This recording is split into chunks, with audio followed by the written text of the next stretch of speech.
Hey,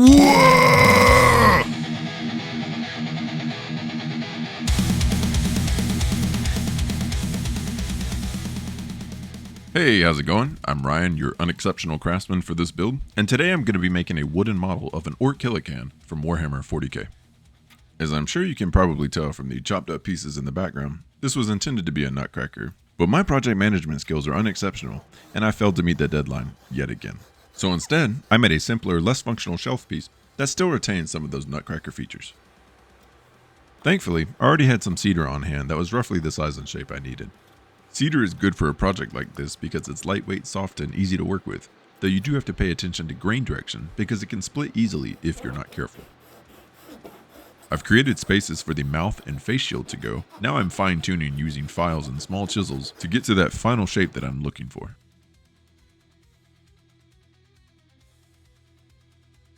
Now I'm gluing down some wooden rings that will serve as the socket portion of the ball and socket joints that will be used to connect the arms and legs to the body. Wooden beads of various sizes will be used as the ball portion of the ball and socket joints, which is nice because they come with pre-drilled holes that will allow for easier connection to the arm, legs, feet, and claw. Now to shape the front and back of the mouthpieces so they can match the curvature of the body. Unfortunately, I wasn't successful because the mouthpieces don't sit as flush with the body as I would like them to, and I think that's because I added a little too much curve to the body. I probably would have been able to correct that if I had used thicker wood for the mouthpieces, but it's not that noticeable in the final piece.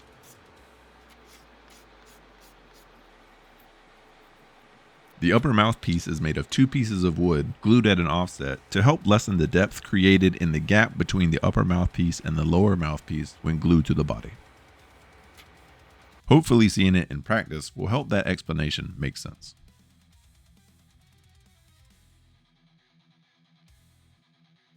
And now to basically repeat the process for the face shield.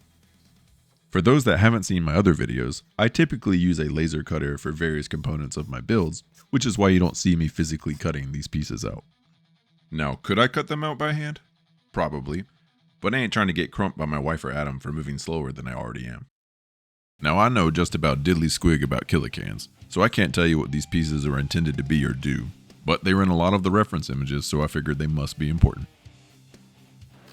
And now I'm creating a mortise for a modified mortise and tenon joint where the upper arm will be inserted into the lower arm and pinned with a brass pin to allow the arm to bend, like an elbow. As simple as it seems, cutting this to get the pieces to fit together right was a little bit more difficult than I was expecting. It actually took me a couple of tries to get this joint to function properly. So these pieces here are really just there to help thicken up the arm a little bit so that it'll look proportional with the claw. That, and they add a little extra visual detail. This piece, however, was used as a guide to drill holes for the brass arm rods that connect to a hand socket, which then connects to the claw. And speaking of the hand socket, that's what I'm building right now. This piece is the base of the hand socket, and I'm using the brass arm rods to help glue these little circle details in place. Now for the rings that form the socket, which also prevent the brass arm rods from pushing through the base. Thankfully, I was able to get this sliding arm mechanism correct the first time, especially since I had drilled the holes after doing the mortise and gluing on those other pieces. But following steps and orders for them stinking humies anyway though, am I right? Now it's time to start putting together the fingers, I guess is what they're called. At least that's how I've seen people refer to them on crab claws, so sure, why not? Anyway, unlike a crab claw, I made both of these fingers movable, which I think is correct based on the miniatures, the artwork, and how I remember it in the Dawn of War series. Now, one thing I really wish I would have done was made the finger teeth rotatable, at least manually, because that would have been pretty freaking sweet. But it also would have required big brain thinking on my part, so I left them static, though I might revisit it in the future. Now, the complete arm, including the claw, is probably the most complex and functional piece of this build, as there are 6 or so moving parts that either bend, slide, rotate, or close. And now it's time to make the big shooter. The body of the big shooter probably would have looked better out of a single piece of wood, but I didn't have cedar thick enough for that, so layers it is. Now to that point, even though I use the laser often in my builds for speed and efficiency, I'm not a huge fan of that lasered layered look. which is why I typically use some kind of facing material to try and hide it.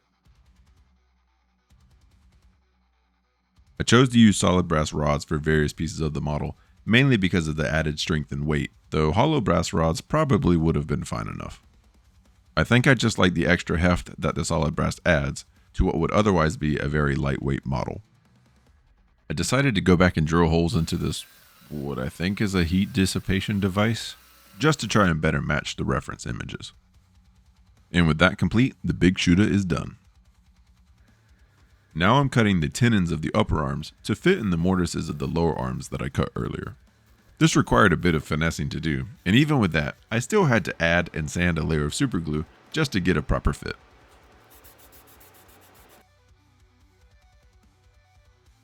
And now some beads for the sockets, along with a couple extra pieces for added pizzazz.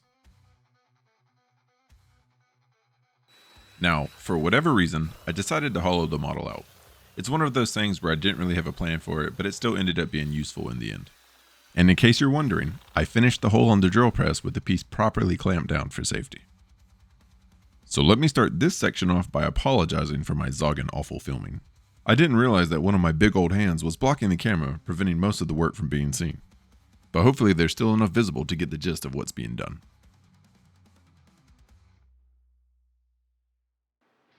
Now, one important lesson that I've learned from this project is that it's important to keep your workspace clean and free of clutter. Failing to do so, in combination with doing steps out of order, results in continuity errors, as I'm sure many of you astute viewers have already noticed. When editing the footage, the thought process was to group scenes based on the different components, but apparently I didn't have any rhyme or reason to my workflow, and I just jumped from part to part randomly. So because of my messy orcish ways, there's a lot of scrap and variations of parts that ended up not being used in the final model. So now what I'm building are the legs, and if you paid attention to the background in previous scenes, you've already seen them fully completed and attached to the body.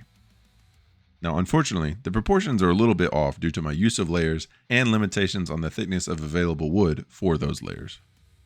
This resulted in slightly larger upper legs that somewhat negatively impact the model by preventing the arms from hanging in the down position. Basically, it's got chicken wings.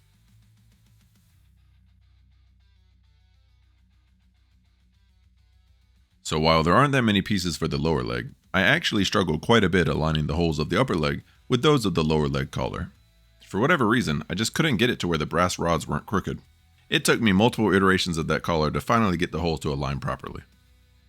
Now of course when I dealt with that problem, another one rushed in to take its place. That is to say that I couldn't get the legs to be the same height, even after using a drill press with a depth stop. As it turns out, which is obvious now, it's because the beads that I used aren't uniform. Not only did that create the leg height issue, but it also impacted how the beads fit into the sockets, which is why I used layers of superglue to help add some of that uniformity back to the beads. At this point in the build, I realized that I completely messed up the back of the Killa Kan. I hadn't looked at reference images for the back of the can, so I guess I just assumed it was flat, but it turns out it was much more shapely than I was expecting. This created a problem because I had already hollowed out the middle, which made the back way too thin for me to be able to carve to the depth that I needed. So I made it appear correct as much as possible, if you only happen to see it in 1 to 2 second intervals.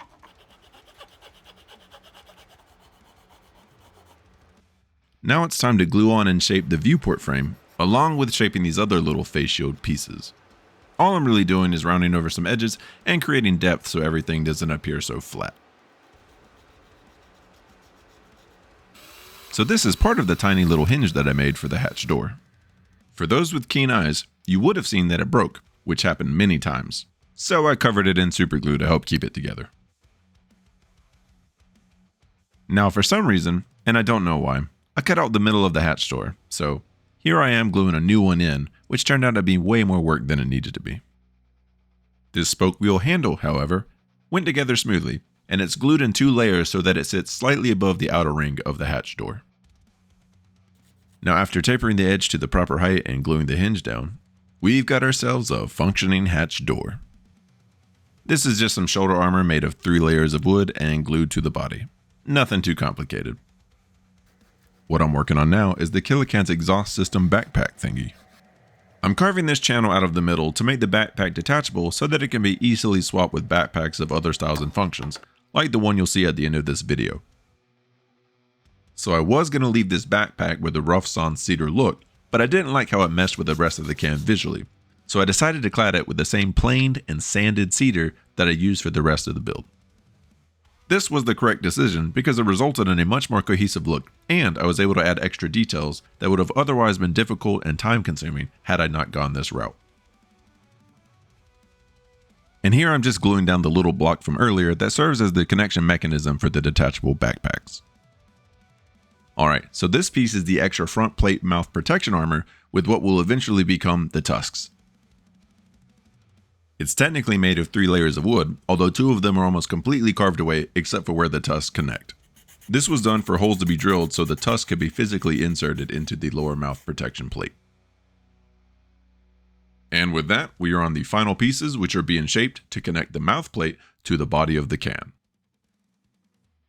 This was a fun little build. I really enjoyed making a model with functional pieces and movable parts, and I could definitely see myself making more of these in the future. So let me know if this is something you'd like to see more of. Thanks to all of our viewers out there for supporting the channel, and now it's time for the review. Let's get crumpin'! We the boys, the big green gang, looting and shooting, making our bag. If it moves, it's loot. If it don't, it's loot. We crump it all up, then stop on the boot. Our trucks ain't fancy, they ain't pristine, but you can't stop the big green looting machine. Smash it up, take it all, that's the Orky way. We's gonna wag all day, make the humies pay. Oi, painted green. We the big green looting machine. Grab that shiny bit, grab that scrap. The Orks is here, it's time for the claptrap. Oh, when you see the red ones, better run. Orks don't stop till the Y's won. Loot and stomp, take it all we can with the green horde, the Orky clan. So next time you see the mech shop bright, better lock up tight, we out tonight.